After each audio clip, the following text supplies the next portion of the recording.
सिद्धिभ्य नमो नमः सत्हितंकराय वीराय भव्याम्बुजभास्कराय अनंतलोकाय सुरार्चिताय देवादिदेवाय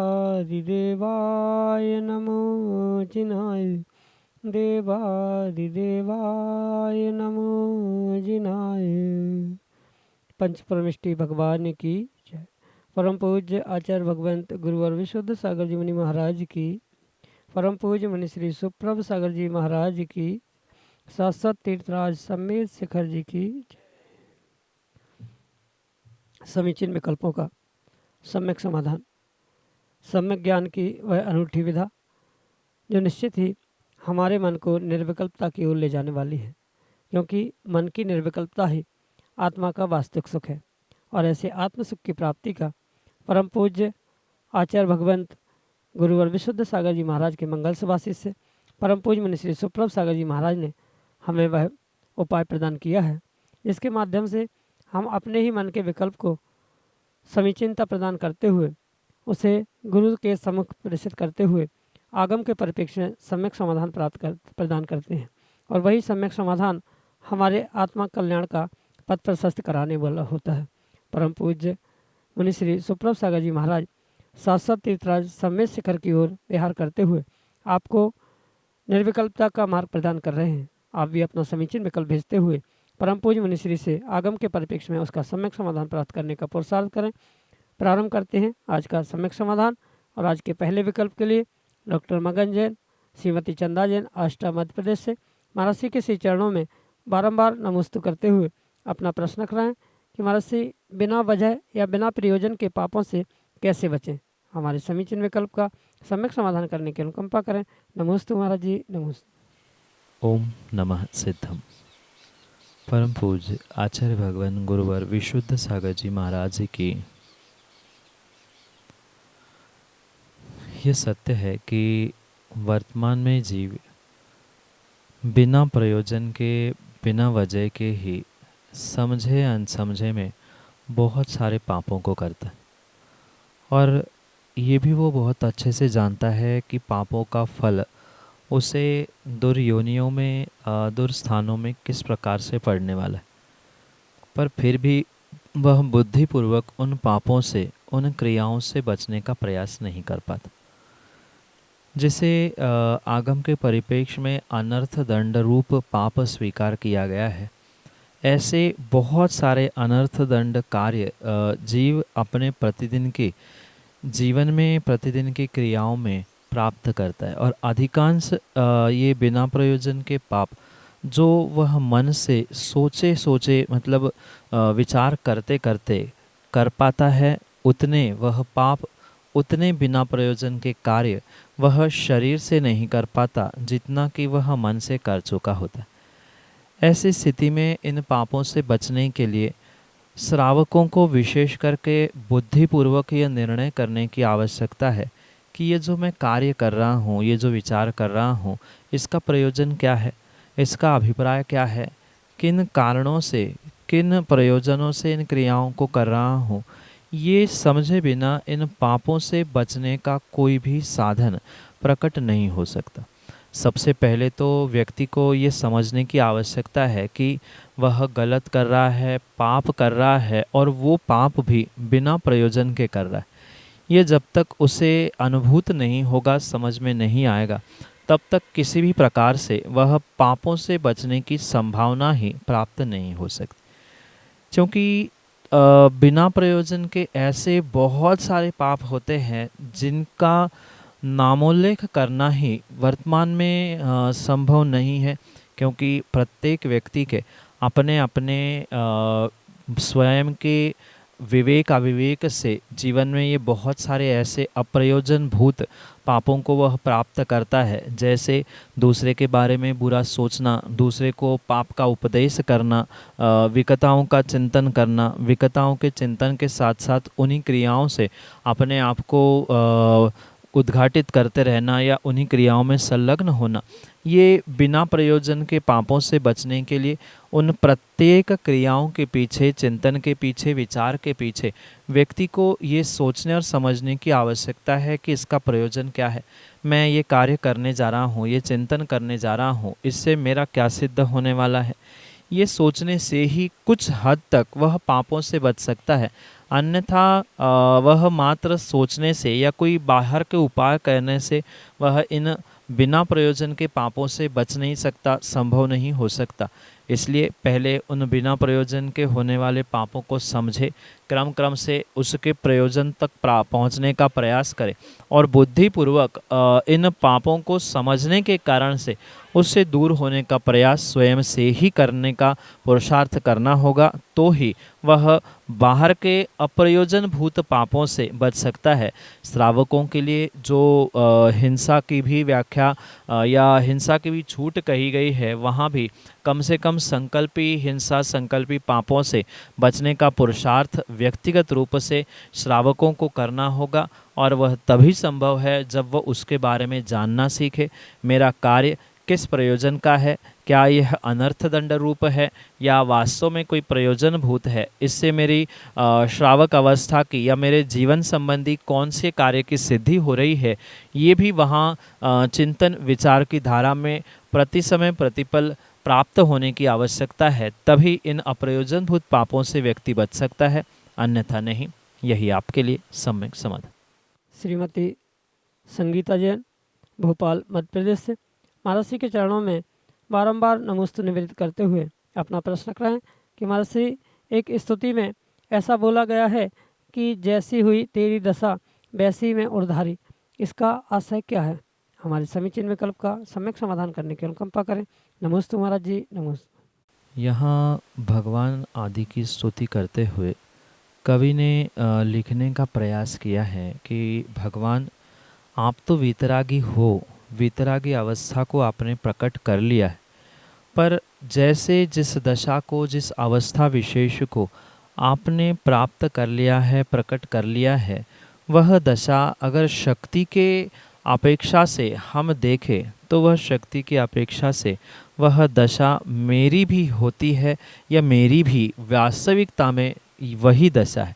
आप परमात्मा अवस्था को प्रकट कर चुके हो और वही परमात्मा अवस्था जो मेरे आत्मा में शक्ति रूप विद्यमान है, उसे मैंने अपने मन में, अपने उर में, अपने चित्त में धारण करते हुए मैं भी आपके जैसा बन जाऊं, इसी अभिप्राय से वहाँ स्तुतिकर्ता ने ये समझाने का प्रयास किया है कि प्रभु, आपने तो इस अरिहंत अवस्था, सिद्ध अवस्था, परमात्मा अवस्था को प्रकट कर लिया है। आप हमारे लिए पूज्य तो हो ही परमात्मा होने से, पर आप ही जैसी दशा, आप ही जैसी अवस्था मेरी भी हो सकती है।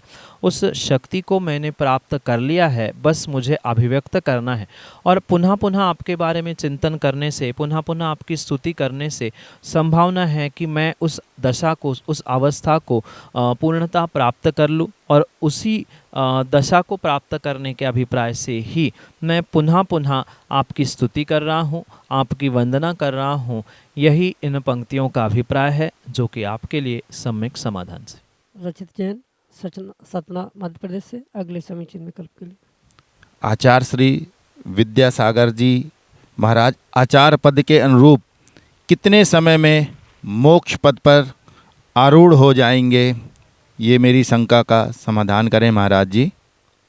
आचार्य भगवान धरती के देवता विद्यासागर जी महाराज की जो जीवन भर की चर्या, उनका चारित्र, उनकी साधना, उनका त्याग, उनकी तपस्या, ये अगर हम वर्तमान में विचार करें, उनकी जीवन शैली, उनका अनुशासन, उनकी धर्म प्रभावना आदि सभी पहलुओं को मद्देनज़र रखें और आगम की चर्चा करें, तो आगम के अनुसार ये स्पष्ट हो सकता है, संभावित हो सकता है कि ऐसे विशेष पुण्यात्मा जीव, ऐसे विशेष पुण्यात्मा आत्माएं वो जो पूर्ण रूप से आगम के अनुकूल पुरुषार्थ करते हैं, जिन्होंने जीवन भर एक त्याग, तपस्या का अखंड पुरुषार्थ और एक अखंड बहुत ऊंचा आयाम आने वाले समाज, आने वाले श्रवण और श्रावक दोनों के लिए प्रदान किया है।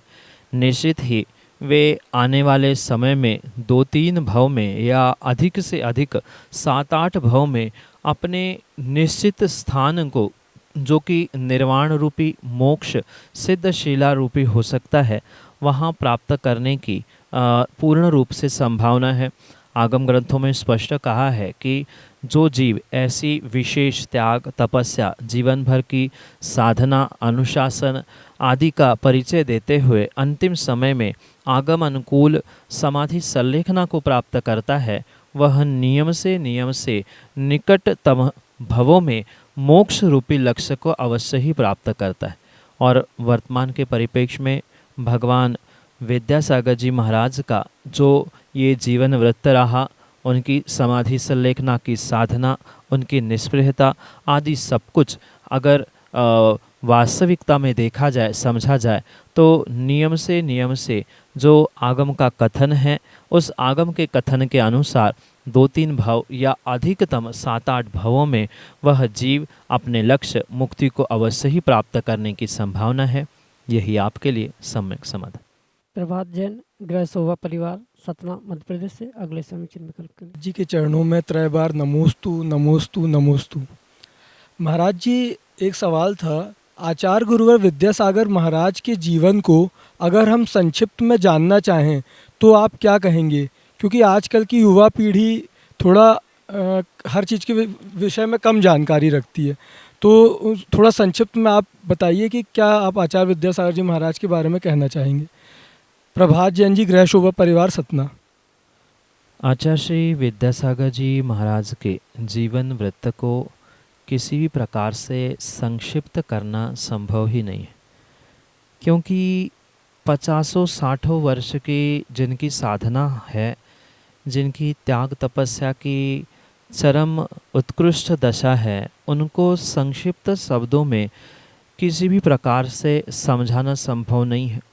वास्तव में उनका जीवन वृत्त, उनकी जीवन गाथा, यशोगाथा, जितने शब्दों का और जितने सारे अलंकारों का प्रयोग किया जा सकता है, उतने उत्कृष्ट शब्द, उतने उत्कृष्ट अलंकारों का उपयोग करते हुए भी संक्षेप में समझाना संभव नहीं हो सकता, क्योंकि वे एक ऐसी त्याग तपस्या की मूर्ति थे जिन्होंने अपनी मात्र आत्म साधना से आत्मानुशासन को ही नहीं, अपितु संघ का शासन हो, समाज, देश, राष्ट्र आदि का शासन क्यों ना हो, उन सभी को भी विशेषता से और सभी के लिए पूर्ण विशेषता प्रदान करते हुए उन हम सबको एक दिग्दर्शक के रूप में एक ऊंचा आयाम, ऊंचा स्थान प्राप्त किया।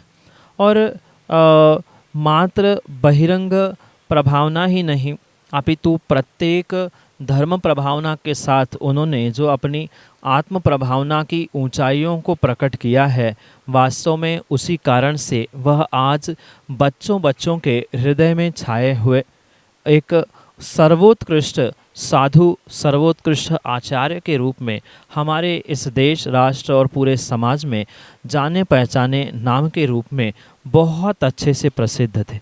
और उनकी यह यशाकीर्ति इतनी विशेषता को प्राप्त थी कि सामान्य रूप से एक अजैन बंधु भी अगर किसी मुनिराज को देखता था तो वह यही सोचता था कि ये शायद विद्या ही सागर जी है, क्योंकि उनको तो कोई बोध उनके अन्य मुनिराजों के नाम का, कौन किसका शिष्य है, इसका बोध ना होने पर भी वे मात्र वह पिछी कमंडलधारी दिगंबर मुनिराज को देखकर पर्यायवाची नाम एकमात्र आचार्य विद्यासागर के रूप में ही पूजते थे, मानते थे।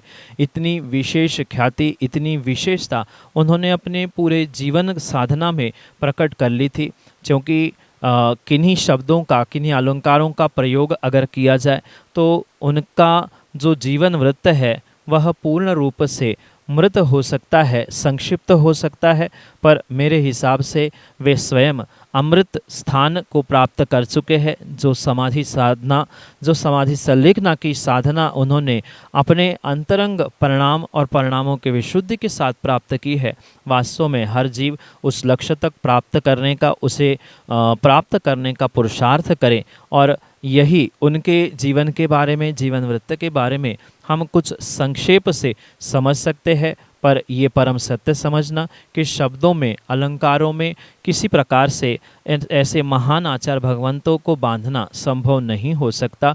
जितना कहा जाए उतना उनके जीवन वृत्त के बारे में, उनके गुणों के बारे में, उनके चारित्र के बारे में वह सब कुछ ओछा ही हो सकता है, छोटा ही हो सकता है। इसलिए उनके लिए मात्र यही भावना है कि जो उन्होंने जीवन जिया है, वह जीवन हर श्रवण, हर श्रावक अपने स्वयं के आत्मकल्याण के लिए चरितार्थ कर ले। यही उनका आदर्श प्राप्त करते हुए संक्षेप से आपके लिए सम्यक समाधान। सतना मध्य प्रदेश से दिनेश जैन दिन्नू, अगले समीचीन विकल्प के लिए। मुनि सिंह की शरणों में बारंबार नमोस्तु। मैं दिनेश जैन सतना से। मुनि श्री, जीवन की परीक्षा को हम कैसे उत्तीर्ण करें? जिस प्रकार लौकिक परीक्षा में तो उत्तीर्ण होते हैं और अंक प्राप्त होते हैं, तो इसी प्रकार हम अपने जीवन की परीक्षा में कैसे उत्तीर्ण हों और देव शास्त्र के प्रति हमारा कैसा समर्पण है और हम कैसे अंक प्राप्त करें, कृपया हमारी शंका का समाधान करें। नमोस्तु महाराज जी, नमोस्तु महाराज, नमोस्तु महाराज। वास्तव में जीवन भी एक परीक्षा है, और जैसे सामान्य लौकिक परीक्षा में जीव एक विशेषता को प्राप्त करते हुए कुछ पदों को, कुछ स्थानों को, कुछ विशेष डिग्री आदि को प्राप्त करता है, बिल्कुल हर व्यक्ति को, हर मनुष्य को और विशेष करके श्रावकों को भी इस अपनी जीवन की परीक्षा को समझने की आवश्यकता है। जो स्कूल कॉलेज आदि की परीक्षा है वो तो साल में 6 महीने में या 3 महीने आदि में ही होती है, पर अगर कायदे से देखा जाए तो जीवन की परीक्षा हर पल, हर समय, हर स्थान पर हुआ करती। और उस परीक्षा में जीतने के लिए, उस परीक्षा में पास होने के लिए, उस परीक्षा में उत्कृष्ट अंक प्राप्त करने के लिए व्यक्ति को मात्र और मात्र समता की साधना ही सर्वश्रेष्ठ हो सकती। जितने अंशों में जीव अपने जीवन में समता, मैत्री भाव, दया, परोपकार, अहिंसा इनको स्थान देता है, उतनी ही विशेषता से वह अपने जीवन की परीक्षा में ऊंचे अंकों को प्राप्त कर सकता है। क्योंकि जो लौकिक परीक्षा है, उस लौकिक परीक्षा का फल हर साल या जैसे परीक्षा होती है वैसा वह प्राप्त होता है। उसको जांचने वाला कोई दूसरा व्यक्ति होता है, मार्क्स, अंक देने वाला दूसरा व्यक्ति होता है, पर जीवन की परीक्षा में ऐसा कोई भी कार्य देखने में नहीं आता कि जहां दूसरा कोई व्यक्ति आपके जीवन को, आपके जीवन के पुरुषार्थ को, आपके उत्कृष्ट अनुत्कृष्ट क्रियाओं को जांचने वाला हो। जीवन की परीक्षा देने वाला भी स्वयं जीव व्यक्ति ही है, और उस परीक्षा में उत्तीर्ण होना नहीं होना ये भी पूर्ण रूप से जीव अपने ही पुरुषार्थ से तय कर सकता है। दूसरे किसी के पुरुषार्थ या दूसरे किसी के अंक देने से कोई पास या फेल जीवन की परीक्षा में नहीं होता। इसलिए व्यक्ति को इस जीवन की परीक्षा में उत्कृष्टता से जो विशेष अंकों की प्राप्ति के लिए पुरुषार्थ करना चाहता है, उसके लिए नियम से अपने भीतर जितनी अधिक समता, जितनी अधिक सब जीवों के प्रति मैत्री भाव उत्पन्न करने की आवश्यकता है, उतने ही विशेष अंकों की प्राप्ति जीव अपने जीवन की परीक्षा में कर सकता है। इसलिए समता, मैत्री, प्रमोद, कारुण्य, माध्यस्थता आदि इन 4 जो विशेष भाव आचार्य भगवंतों ने प्रदान किए हैं, उन भावों से ही अपने जीवन में सामायिक के साथ जीव प्रत्येक अच्छी बुरी घटनाओं में, चाहे वह अच्छी घटना हो चाहे वह दुर्घटनाएं हो, वह सभी समय में समता भावों का परिचय देने का पुरुषार्थ करेगा। उतनी ही विशेषता उसके जीवन के परीक्षा में उसके अंकों की प्राप्ति के रूप में हो सकती है। यही आपके लिए सम्यक समाधान। श्रीमती सरिता जैन, सतना मध्य प्रदेश से, अगले समीचीन विकल्प के लिए। नमोस्तु महाराज जी। मनुष्य जीवन को मोक्ष मार्ग पर चलाने के लिए ब्रह्मचर्य प्रतिमा धारण करना होगा या मुनि पद पर चलना चाहिए? श्रीमती संध्या जैन। मनुष्य जीवन को, अपने आप को मोक्ष मार्ग पर स्थापित करने के लिए हर व्यक्ति को, हर श्रावक को क्रम क्रम से अपनी उस मोक्ष मार्ग की सीढ़ियों को प्राप्त करना परम आवश्यक है। अचानक से किसी कार्य के लिए छलांग लगाना ये भी उचित नहीं है। किसी कार्य को प्राप्त करने के लिए मात्र पहली सीढ़ी पर ही अटक के रह जाना ये भी उचित नहीं हो सकता। इसलिए जीवन को, अपने आप को मोक्ष मार्ग पर लगाने के लिए जो आचार्य भगवंतों ने क्रम कहा है, मतलब सम्यक दर्शन, सम्यक ज्ञान और सम्यक चारित्र रूपी इस रत्नत्रय रूपी त्रिवेणी को क्रम क्रम से व्यक्ति को प्राप्त करने की आवश्यकता है। जितना वह पुरुषार्थ इस 3 रत्नों की प्राप्ति के लिए करेगा, उतना ही विशेष रूप से वह मोक्ष मार्ग को प्राप्त करने की संभावना है।